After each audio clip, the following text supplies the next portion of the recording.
Hello, Michael. Welcome to Hromadske. Pleased to be here. I'll ask you, my first question is about your project, the Interpreter Mag. I talked a little bit about it to explain our viewers who don't know what is it. Sure. So what is the goal of this project? And also, I know that one of the things you are doing through Interpreter is also like debunking some Russian propaganda. Yep. So how this problem and how pervasive is Russian propaganda in the West? So the Interpreter started as we were going to just translate Russian news into English to allow English-speaking audiences, particularly in the United States, but also in Europe, London, and so on, to better understand what was happening in Russia. So the original focus was on, Bolotna opposition movement, the crackdown on dissent, some of the laws that had been passed by Putin and the Duma against gays and civil society groups. But then when Euromaidan started, we realized that the real story was here. And so we started a live blog, which I think is now almost 200 days straight. So almost 24 hours a day, 7 days a week, covering every item, every warp and woof of the Ukraine crisis, from the protest movement here, when it turned violent, to now the war in the East. In terms of the propaganda, look, it's a huge... So, I mean, we realize that part of the problem in the West is the Kremlin's narrative of the crisis. Every time Putin comes out with a statement such as, we're going to have a peace negotiation in Minsk with President Poroshenko, the West suddenly says, well, this means that he's, quote, de-escalating. He's going to look for some kind of peaceful settlement of the crisis. He's not interested in pursuing the war. We say the opposite. We say, if you look at everything that the Russians have said and done for the last few months, every time there is some kind of conciliatory gesture from Moscow, it usually means that more troops and more tanks and more armored personnel carriers are going to cross the border. And indeed, this last week, now I think the world has acknowledged this is a proper invasion. This is not separatists. This is not insurgents. These are conventional Russian troops occupying Ukraine.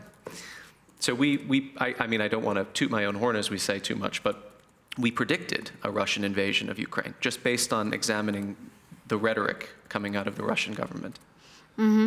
Can this propaganda backfire, especially considering the fact that now some Russian media, like few of them, but they are reporting about the dead soldiers dead Russian soldiers in Ukraine. They are reporting about the secret funerals of the Russian soldiers in Pskov, for example. So do you think this propaganda can backfire? And also, can the public opinion in Russia change under the influence of such news? Yeah, I think it's already begun to backfire, as you say. Several months ago, I interviewed Mustafa Zhemilev, the head of Crimea Tatar community, who had a phone call with Putin, and I asked, what did Putin say to you on the call? And he said, every time I told him what was happening in Crimea, and this was before the unrest in the East, he just kept repeating the same thing, fascist junta, the coup in Kiev, these are all Nazis, this is all, the Banderistas, this kind of thing. And he said he was like somebody who was trapped in his own sort of mental imagination, his own state of mind was dictating Russian policy. But Mustafa Zhemilev said, Cargo 200, dead Russian soldiers coming back can absolutely change the dynamics. We saw this in the Chechen War in the late 90s, right? This is the reason Putin nationalized television and controlled all media in Russia, broadcast media, that is. When Russians were seeing exactly just how much, what the consequences were of waging this grinding, brutal war in their own territory, public opinion turned against the Kremlin. So this is what he's afraid of, I think. And this is both, the benefit so far has been, it's an undeclared war. He denies that there are Russian soldiers in Ukraine. He says this is all a spontaneous rebellion led by Ukrainians. But the liability of that is how you can't hide it for so long. I mean, hundreds of Russian soldiers, when it becomes thousands, I mean, there are mothers and fathers who are looking where their sons and daughters are, where they're being buried. So yes, we're beginning to see now loyalist press, pro-Putin press, even asking very difficult, awkward questions. Are we at war with Ukraine? And he has no answer for it. So this puts him in a very, tight spot, I think. And that, I think, is Ukraine's best asset in the information war, forcing him to acknowledge that this is indeed a war. In a few days, there will be a NATO summit in Wales, and yesterday the Secretary General Rasmussen said that there will be some concrete steps adopted of how to help Ukraine. Yeah. So what do you think these concrete steps might be, and is there any real possibility that Ukraine may receive some military aid as it requested for? Well, I certainly hope so. I saw Senator Robert Menendez, who was the chairman of the Foreign Relations Committee in the U.S. Senate. He's in Kiev now, or he was. Yesterday he gave a press conference saying he absolutely advocates arming the Ukrainian military with defensive lethal aid. I spoke to a very high-ranking U.S. official recently who said, look, at the summit, what should be done is all the NATO allies, all 28 of them, chiefly the United States taking the lead, should divvy up what is necessary to be provided to the Ukrainian armed forces. So in terms of night vision goggles, MREs, flak jackets, but also ammunition, what kind of anti-tank weapons, anti-aircraft, you name it. I hope that's what happens. But I've been so sorely disappointed by the Western response to this crisis thus far. I can't say for sure that is what's going to happen. I think rather, actually, what NATO is going to be focused on in this conference or this summit is creating a deterrence, a new deterrent factor for Europe, right? Let's not allow the Russians to do the same thing to, say, Estonia or Poland or other countries in Eastern Europe that they have already done to Ukraine. So whilst, again, I'm hopeful that something concrete will come out of it to address this crisis, which is roiling and getting worse all the time, I think more this is kind of, we have to go back to what they call first principles of NATO, which is a Europe whole and free, protecting the continent from Russian aggression. So we'll see. I mean, I wish I could tell you I have NATO's secret, done memoranda, but I don't. I mean, I'm watching just like everybody else. Mm-hmm. And what do you think about sanctions? There might be new sanctions adopted against Russia. Do you think they prove to be an efficient tool in somehow like stopping, countering Russian aggression? And if not sanctions, what else can stop Putin? I think there will be new sanctions. The question is, will they be as powerful as some have been advocating, namely sectoral sanctions, right? There is the possibility the United States could say, right, no business whatsoever with Gazprom, Rosneft, all the sort of state energy institutions which are, in a way, the arm of Russia's foreign policy with respect to Europe, at least before it decided to declare war on a European country. I don't know that that's going to be the case, namely, not even because U.S. businesses have too much money invested in Russia. I mean, the trade relations between Russia and the United States are minuscule compared to, say, those of Russia and Germany, or those indeed of Russia and Poland and other countries. But European pressure is very strong, and the United States doesn't want to be the only one doing the sanctions if the European Union is not ready to follow suit. My concern, my fear is, I don't even know that sectoral sanctions would work. I think Putin has spent a lot of time and energy preparing the Russian population for war. Again, look at the propaganda coming out of the Kremlin. Look at what they're saying about Ukraine. Look at what they're saying now about the United States, and have been for several years.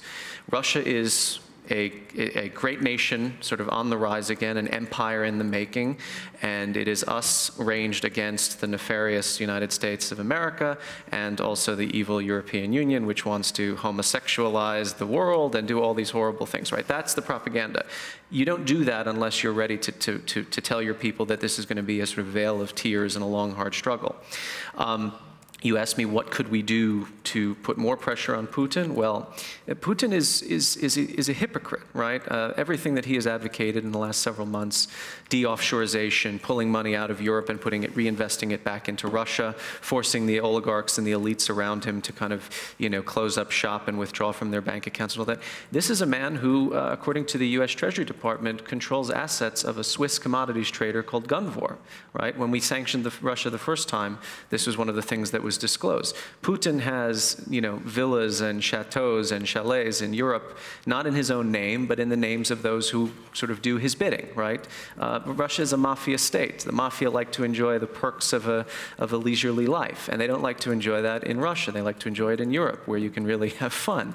I think that in terms of information warfare, the United States and Europe should be helping people like us, frankly, journalists, by leaking the information, the bank accounts, the offshore companies in the Cayman Islands and the Bahamas, wherever, and giving us the tools we need to make the new narrative about how much money Russia, and in particular the Russian government and Putin and a very select cabal of advisors, have stolen from their own people. right? Remember, 2011, Bolotna, the party of crooks and thieves. This was Alexei Navalny's thing. It's very powerful. It works on the Russian street. Tell me more about this Swiss company. It's called Gunvor. It's a Swiss commodities trader. So Putin owns shares? Yeah, Gennady Timchenko's company. Yeah, it was until he divested from it. The U.S. Treasury Department comes out and says Putin has assets in this company and has direct access to funds, right? So this sort of great Russian chauvinist, all the money is for Russia, it has to come back home, and we have to build our infrastructure and all these things. And he has access to funds in a Swiss commodities trader. It's no accident every time he goes to Switzerland and meets with the Swiss president. Suddenly he comes away seeming a little more conciliatory, right? Well, what does Switzerland have, in terms of its foreign policy? Privacy laws with respect to banking and lots of money from lots and lots of, foreign corrupt people. So look, I mean, it's no different from how Ukraine started their own revolution, right? Yanukovych, he stole so much money from his own people. This became sort of the poster of Euromaidan, right? Golden loaves of bread and all these things. The same thing applies with Russia, but on a much, much greater scale. And Russians know this, right? In 2011, they turned out on the streets of Moscow, the largest protest since the end of the Soviet Union, denouncing United Russia, the party of crooks and thieves. They stole an election, and they stole so much else from us, too. That's the kind of pressure the West needs to bring to bear. It's what I would call weaponizing information. Telling the truth, but using it to effect change within this country. If I can make one more point in addition to that, the reason Putin is so obsessed with Ukraine, he doesn't believe it's its own country, as he said before. But you have a revolution, you oust the dictator of your country, or the sort of corrupt strongman who has stolen all this money and broken his campaign vows to the people. What he's trying to do now, what Putin wants to do to Ukraine now, is stop Ukraine from being a successful model that can be replicated in Russia, right? Don't go along with your reforms, anti-corruption, lustration. Don't dissolve the parliament that you have, which is filled with all Yanukovych stooges and people who were part of who created the conditions that led to Euromaidan. If you do that, if you actually succeed in carrying this revolution forward and going from the romantic period to the more bricks and mortars pragmatic period, that is going to be something very powerful on the streets of Russia. Russians will look to Kiev and say, we can do the same thing. Look, they made it happen, and they made it happen in spite of war and a bad economy and all these things. So what he's trying to do is rob you of your revolution. That's the most important thing, and it actually has nothing to do with Ukraine. It has everything to do with Russia. So thank you, Michael, for being here with us. My pleasure. Thank you for having this conversation. And please, when you're next time in Kiev, Anytime. come over. Okay, Большое спасибо. Дякую.